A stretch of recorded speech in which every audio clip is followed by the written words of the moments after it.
السلام علیکم سامعین، welcome to my channel voice of Mona. Arbab matric کا اسٹوڈنٹ تھا۔ بہت سلجھا ہوا شریف لڑکا تھا۔ وہ اپنے اسکول کی پرنسپل کی بیٹی کو بہت پسند کرتا تھا۔ اکثر میڈم کے کام اسے کرنے پڑتے، اس لیے ان کے گھر آنا جانا لگا رہتا تھا۔ میڈم فرحین کے 3 بچے تھے، ایک بیٹی اور 2 بیٹے۔ سب پڑھ رہے تھے۔ بیٹی میٹرک کی طالبہ تھی، ایک بیٹا کالج اور ایک یونیورسٹی میں پڑھتا تھا۔ بیٹی کا نام روحی تھا، ایک بیٹے کا نام رخام اور ایک کا راحیل تھا۔ روحی بھی سلجھی ہوئی لڑکی تھی۔ وہ رباب سے بے خبر تھی۔ وہ ان کے گھر کا سودا سلف اور اسکول کے کام کر دیا کرتا تھا۔ وہ روحی کے گھر ٹیوشن بھی پڑھنے آتا تھا۔ ایک دن روحی کے پاپا کا فون آیا۔ وہ ملک سے باہر رہتے تھے۔ فون ارباب نے اٹھا لیا۔ اس وقت اور کوئی فون کے پاس نہیں تھا۔ ارباب نے بتایا کہ میڈم ابھی اسکول میں ہیں، آپ وہاں کال کر لیں۔ شفاقت صاحب نے اسکول فون کیا اور بیگم سے پوچھا کہ وہ لڑکا کون ہے۔ میڈم فرحین نے بتایا کہ وہ میرے اسکول میں پڑھتا ہے، عرصہ 10 سال سے اور قابل اعتبار ہے، میرے سامنے ہی جوان ہوا ہے۔ شفاقت صاحب نے روحی اور بچوں کا پوچھا۔ فرحین نے بتایا آپ کے بچے اور آپ کا گھر سب خیریت سے ہیں۔ پھر دونوں میاں بیوی زور سے ہنس دیے۔ فرحین کو میاں کی بات سے احساس ہوا کہ وہ صحیح کہہ رہے ہیں، مجھے تھوڑی احتیاط برتنی چاہیے۔ ارباب روحی کو بچپن سے دیکھ رہا تھا۔ اس کی پسند کب کی محبت میں بدل چکی تھی۔ وہ ایک متوسط طبقے کا لڑکا تھا، جانتا تھا کہ روحی اس کی پہنچ سے بہت دور ہے، لیکن اپنے دل کو سمجھا نہیں پا رہا تھا۔ اس کی پڑھائی ادھر سے ختم ہونے والی تھی، اب اس کو میٹرک کے بعد کسی کالج میں داخلہ لینا تھا۔ وہ میڈم سے ہی مشورہ کر رہا تھا کہ کس کالج میں ایڈمیشن لوں۔ پھر امتحانات آ گئے۔ روحی اور اس کا بورڈ بھی اکٹھا بنا۔ جہاں پیپر دینا تھا وہ 2 بلڈنگز برابر میں ہی تھی۔ پیپر ختم ہو گئے، دونوں اپنے اپنے گھروں میں تھے۔ میڈم فون کر کے اسے بلا لیتی تو وہ چلا جاتا۔ پھر اس کے ماموں کی شادی آ گئی، جس کے لیے انہیں دوسرے شہر جانا پڑا۔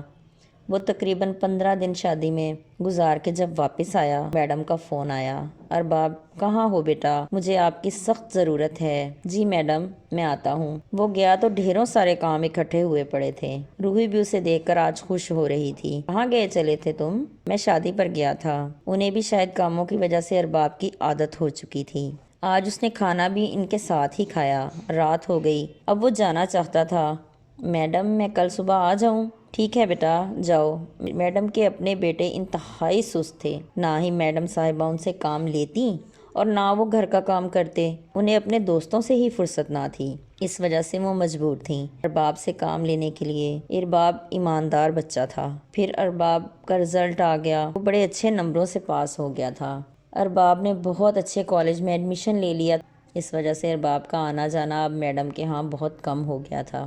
ارباب جان چکا تھا کہ اس کی محبت یک طرفہ ہے، اب بھی میڈم بلاتی وہ چلا جاتا، دل کے ہاتھوں مجبور تھا۔ پھر پڑھائی شروع ہو گئی تو اسے وقت ہی نہیں ملتا تھا۔ آج کافی دن کے بعد میڈم کا فون آیا، اس نے کل آنے کا کہا۔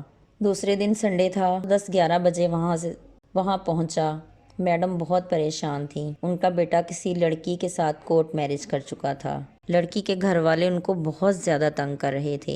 ارباب کے ابو پولیس میں تھے۔ ارباب نے کہا آپ کو ہمارے گھر آنا پڑے گا میرے ابو سے بات کرنے کے لیے۔ پھر وہ ان کو اپنے ساتھ ہی گھر لے آیا۔ اس کے ابو سے بات ہوئی تو پتہ چلا وہ کیس ان کے تھانے میں ہی تھا۔ ارباب کے ابو نے مدد کا وعدہ کر لیا۔ پھر دوسرے ہی دن انہوں نے مسئلہ حل کروا دیا۔ پھر وہ شکریہ ادا کرنے ان کے گھر دوبارہ آ گئیں۔ ارباب کے ابو نے کہا کوئی بات نہیں، آپ میرے بیٹے کی استاد ہیں۔ بیٹے کی اس حرکت کی وجہ سے ان کا نام خراب ہو چکا تھا۔ وہ بہت پریشان تھیں۔ ارباب کے ابو نے دلاسا دیا۔ وہ سمجھ گئیں تھیں کہ وہ اپنے بچوں کی تربیت صحیح نہیں کر پائی تھیں۔ پھر ارباب نے اپنی امی سے کہا کہ اسے روحی پسند ہے۔ اس کی امی نے صاف منع کر دیا کہ تمہارے ابو کبھی نہیں مانیں گے۔ ارباب خاموش ہو گیا۔ پھر ایک دن اس کی امی نے ارباب کی خواہش کا اس کے ابو سے ذکر کر ہی دیا۔ وہ گہری سوچ میں پڑ گئے۔ پھر کافی دنوں کی سوچ بچار کے بعد انہوں نے ارباب کو بلا کر بات کی۔ اس نے سر جھکا لیا۔ ارباب کے ابو نے میڈم کا فون نمبر مانگا۔ ارباب نے انہیں نمبر دے دیا۔ پھر میڈم سے بات ہوئی تو انہوں نے سیدھے مطلب کی بات کی۔